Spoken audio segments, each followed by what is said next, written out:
আর প্রতি মুহূর্তে দেখো না বন্ধনের ঘুরে হচ্ছে কি হয় না, বন্ধনের গ্রুপ এগুলো একটা চালাকি, কিভাবে মুসলমানদেরকে শেষ করা যায়। এই বন্ধনের গ্রুপ না খোদার কত এখানে স্টেজের উপরে আলেম ওলামা বসে আছে, জিজ্ঞাসা করে নেবেন, কোথায় রেকর্ড করে না। এই বন্ধনের গ্রুপ যারা করে, যারা খায়, আল্লাহ এবং তার রসুল তার বিরুদ্ধে যুদ্ধ ঘোষণা করেছে।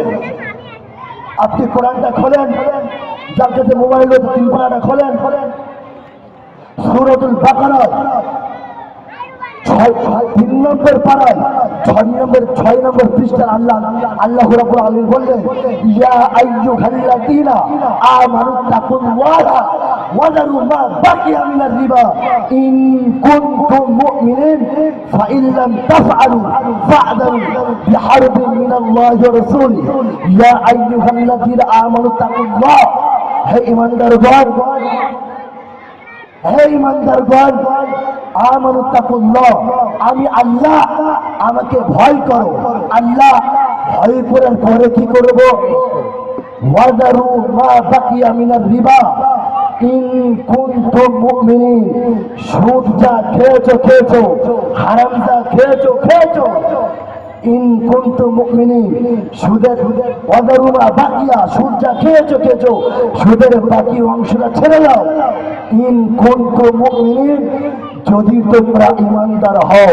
হে কাশীপুরের মুসলমান, আল্লাহ রাব্বুল আলামিন বললেন, ইয়া আইয়ুহাল্লাযীনা আমানু তাকুল্লাহা ওয়া যারু মা বাকিয়া মিনার রিবা ইন কুনতুম মুমিনিন। হে ইমানদারগণ, আমি আল্লাহ, আমাকে ভয় করো। সুদ যা খেয়েছো খেয়েছো, সুদের বাকি অংশটা ছেড়ে দাও। ইন কুনতুম মুমিনিন, যদি তোমরা ইমানদার হও। আমার বন্ধু, আমার প্রশ্ন আপনাদের কাছে, আল্লাহ রাব্বুল আলামিন বললেন, যদি ইমানদার হও, সুদ থেকে বিরত থাকো, হারাম কাজ থেকে বিরত থাকো। যদি ইমানদার হও, কোরআন থেকে শোনার পরে, আলেম ওলামাদের মুখ থেকে শোনার পরে, মুক্তাদের মুখ থেকে শোনার পরে, এরপরেও যারা সুদ থেকে, হারাম থেকে, বন্ধের লোক, দুর্বল থেকে নিজেকে বাঁচাতে পারলো না, খোদার কসম, ইন কুনতুম মুমিনিন, এরা ইমানদার নয়।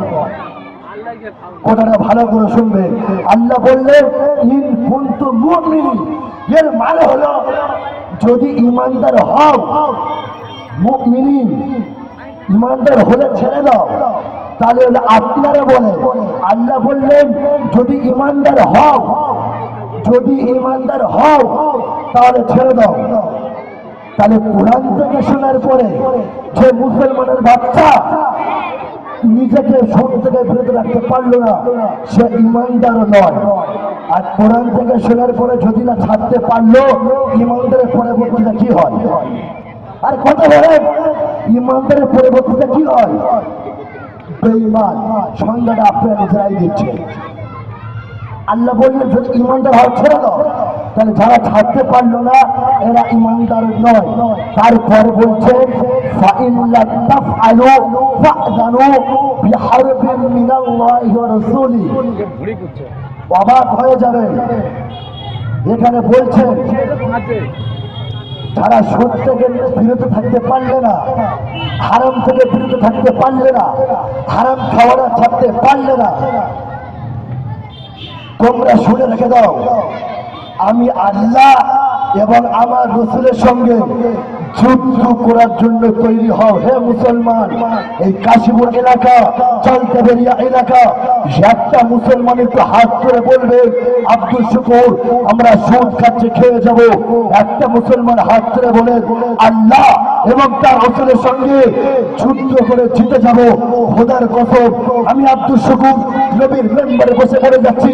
যদি বলতে পারেন ইমানদারের সঙ্গে, ইমানের সঙ্গে যদি বলতে পারেন আল্লাহ তার রাসূলের সঙ্গে যুদ্ধ করে আমি জিতে যাব, আমি আব্দুল শুকুর তাকে বলে যাব, সুদ যা খাচ্ছেন তার দ্বিগুণ খান। একজন ভাই বলুন, আল্লাহ এবং তার রাসূলের সঙ্গে আমরা যুদ্ধ করে কেউ জিততে পারবো? পারবো? তাহলে আল্লাহ এবং তার রাসূলের সঙ্গে যদি যুদ্ধ করে না জিততে পারি, তাই এখন পর্যন্ত আমরা যারা বন্ধন লোন, গ্রুপ লোন ছাড়তে পারলাম না, সুদ থেকে একটু বেঁচে থাকতে হবে। হ্যাঁ কি না? এরপরে যদি কোনো মুসলমানের বাচ্চা সুদ থেকে না বেঁচে থাকতে পারে, এর মাথায় বিনা মেঘে শূন্য বজ্রা লাগবে। বিয়ার সময় কেমন গাড়ি চালায় আমাদের? আরে আপনার লজ্জা লাগে না? আল্লাহ আপনার মনে গরুর মতো চর্বি দিয়েছে, কে রেখা বন করলেন গরুর লোক নিচ্ছিস। এখানে একটা খন্ড ছেড়ে দিয়েছি। আল্লাহ বললেন যারা বন করলেন গরুর লোন করে এরা নিজের মায়ের সাথে জেনা করার মতো গুনাহ হয়। নাউযুবিল্লাহ। আরে আপনি কেমন মুসলমান, কেমন মায়ের সুসন্তান হলে নিজের মায়ের সাথে বলে জেনা করতে ইচ্ছা করছে মুসলমান? যারা বন্ধুল্লন গুরুমূলন করে বলা হয়েছে আপন গর্ভধারী মায়ের সঙ্গে জেনা করার সমাতুল্য গুনাহ হয়। আপনার লজ্জা একটু করলো না? আপনার বিবেক একটু পাতা দিল না? আপনি এটা শোনার পরে তারপরে খাচ্ছেন, এখনো ছাড়তে পারছেন না। এগুলো থেকে বিরত থাকতে হবে। মুসলমানদেরকে এইরকম করে আস্তে আস্তে করে শেষ করে যে একটা প্রাণ আপনাকে কোরআন থেকে শোনার পরে আপনাকে সরে আসতে হবে। আর যদি না ছাড়তে পারেন, খোদার কসম কোরআন থেকে বলছি, আপনি কিন্তু ইমানদার মুমিন হতে পারলেন না। আপনি ইমানদার মুমিন হতে পারলেন না। ছেড়ে যান, চলে আসে। কি সুন্দর ভাবে পাঠাচ্ছেন নিজের বাড়ির মেয়েকে নরম ব্যবহার পেয়ে, নরম মন পেয়ে আস্তে আস্তে বন্ধুদের সেক্রেটারি করতে পাঠাচ্ছেন। আপনার বিবেকে বাঁধল না, সে আপনার ঘর থেকে আপনার ঘরে এসে পড়েছে, আপনার থেকে দিয়েছেন। এখনকার মুসলমান দেখাশোনা করার সময় আপনাদের মনে থাকে না? আপনি জিজ্ঞেস করতে পারেন না আপনার ছেলে ৫ ওয়াক্ত নামাজ পড়ে কিনা, আপনার ছেলে তাহাজ্জুদ গুজারে কিনা, আল্লাহর ভয় তার মুখে রয়েছে কিনা। আপনি এগুলো দেখতে পারলেন না। আপনার জামাই কত টাকার মালিক, কটা গাড়ি, কটা ঘর, আপনি সেগুলো লক্ষ্য করে দিচ্ছেন। এগুলো থেকে আপনাদেরকে বিরত থাকতে হবে আমার বন্ধু। থাকবো ইনশাল্লাহ, থাকবো ইনশাল্লাহ।